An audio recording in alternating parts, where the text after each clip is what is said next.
So yun po mga kadigma, isang mapagpalang araw po muli sa inyo. Welcome po ulit sa aming site. Ito po tayo ngayon sa Rizal.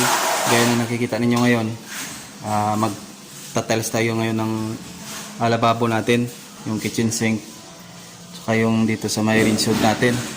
So kung mapapansin nyo po mga kadigma, pinturado po ito. Napinturahan nila, hindi natin alam kung bakit pininturahan nila yan. So gawa nga hong nag-rescue lang tayo dito. So ang gagawin natin ngayon para malisin po yung libur natin dito, papahiran ulit natin siya ng Redifix mga kadigma.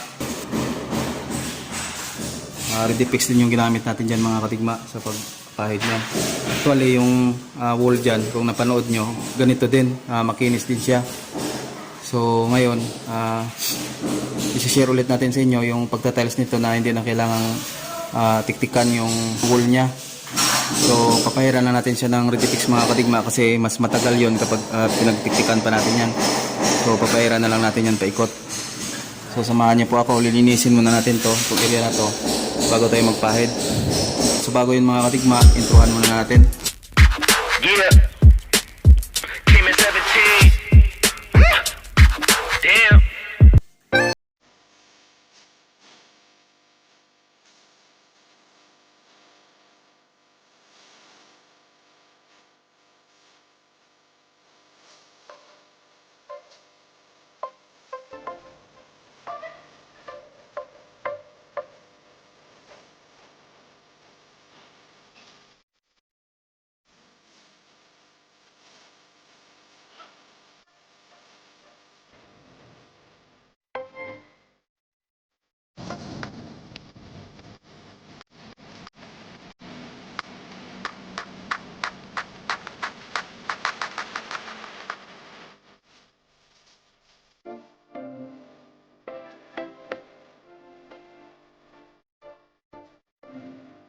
Then ito mga katigma, natapos natin ang pahid ng Redifix yung wall na ito. Ayan. So paikot po yan hanggang doon. Ayan po yung itatiles natin. So subway po yung gagamitin natin ng tiles dyan, itong puti. Ayan. So diretso lang po yung gusto ng client natin mga katigma. Ayan yan yung bricks type. So ito yung layout nya. Ayan. Ang diretso lang pa ganun.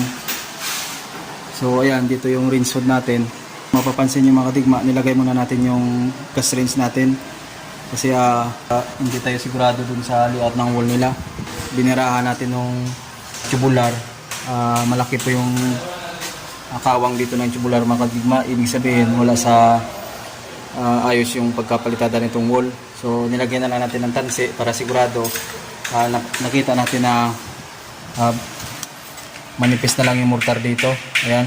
So kailangan po yun sa pagtatiles ng mga wall mga kadigma, lalo sa mga CR o di kaya katulad nito. Kapag hindi kayo ang nagpalitada, kailangan check nyo talaga kasi may tendency na lumubog o di kaya bumukol yung palitada nila. Wala sa bara.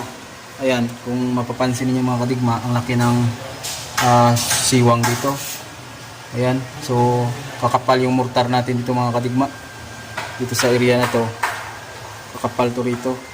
Pagdating naman dito, ninipis siya. Tapos dito, katamtaman lang yung magiging mortar niya.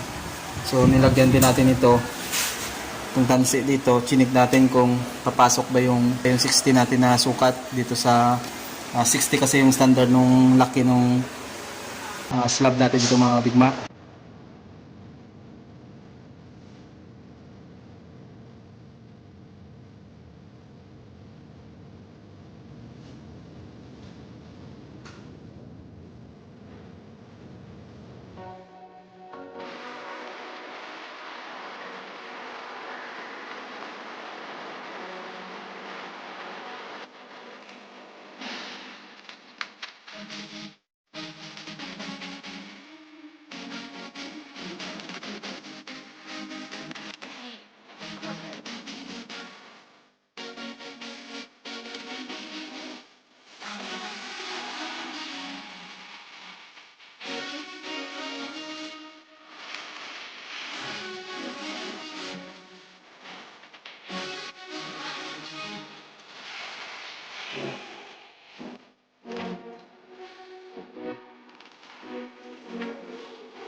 So yun po mga kadigma, natapos na natin ang pagtalis itong kitchen natin, yung wall nya. Ayan. So yan lang po yung taas niya mga kadigma, kasi magkakaroon siya ng cabinet dyan.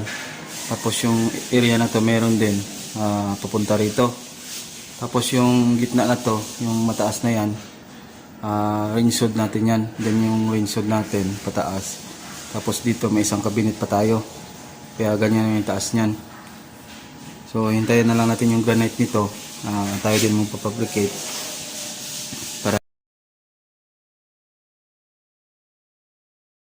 para matapos na tong kitchen natin. Bali dito may knock pa tayo na isa, diretso doon sa may kanto. Tapos yung mga karkas ng cabinet natin, ito na rin. Yan, so laminated siya mga kadigma. Yung cabinet na to, kabit na lang natin to. Kung napansin nyo yung una, nakakabit na yan, kaso nga lang pinataas natin kasi mababa. So sasagad na lang natin dun sa may beam. Yan, sagad na lang natin dyan. So tuyong-tuyo na po yung pinahid natin dito na ready fix mga kadigma. Ayan. Ayan, so para less labor po, kapag may mga project kayo, pwede yung pong gamitin yung ready fix. Yung pinahid natin dyan. So trusted po natin yun na matibay. Tapusin na po natin itong video natin. Naway may napulot ko yung kalaman dun sa pag-share natin sa inyo nung kung paano talis na hindi na kailangang sinsilan yung wall na finish na. Ganyan po kasi yung mga kadigma, di ba? Kanina bago nung mag-tiles tayo, ganyan yung tsura niya, makinis na makinis.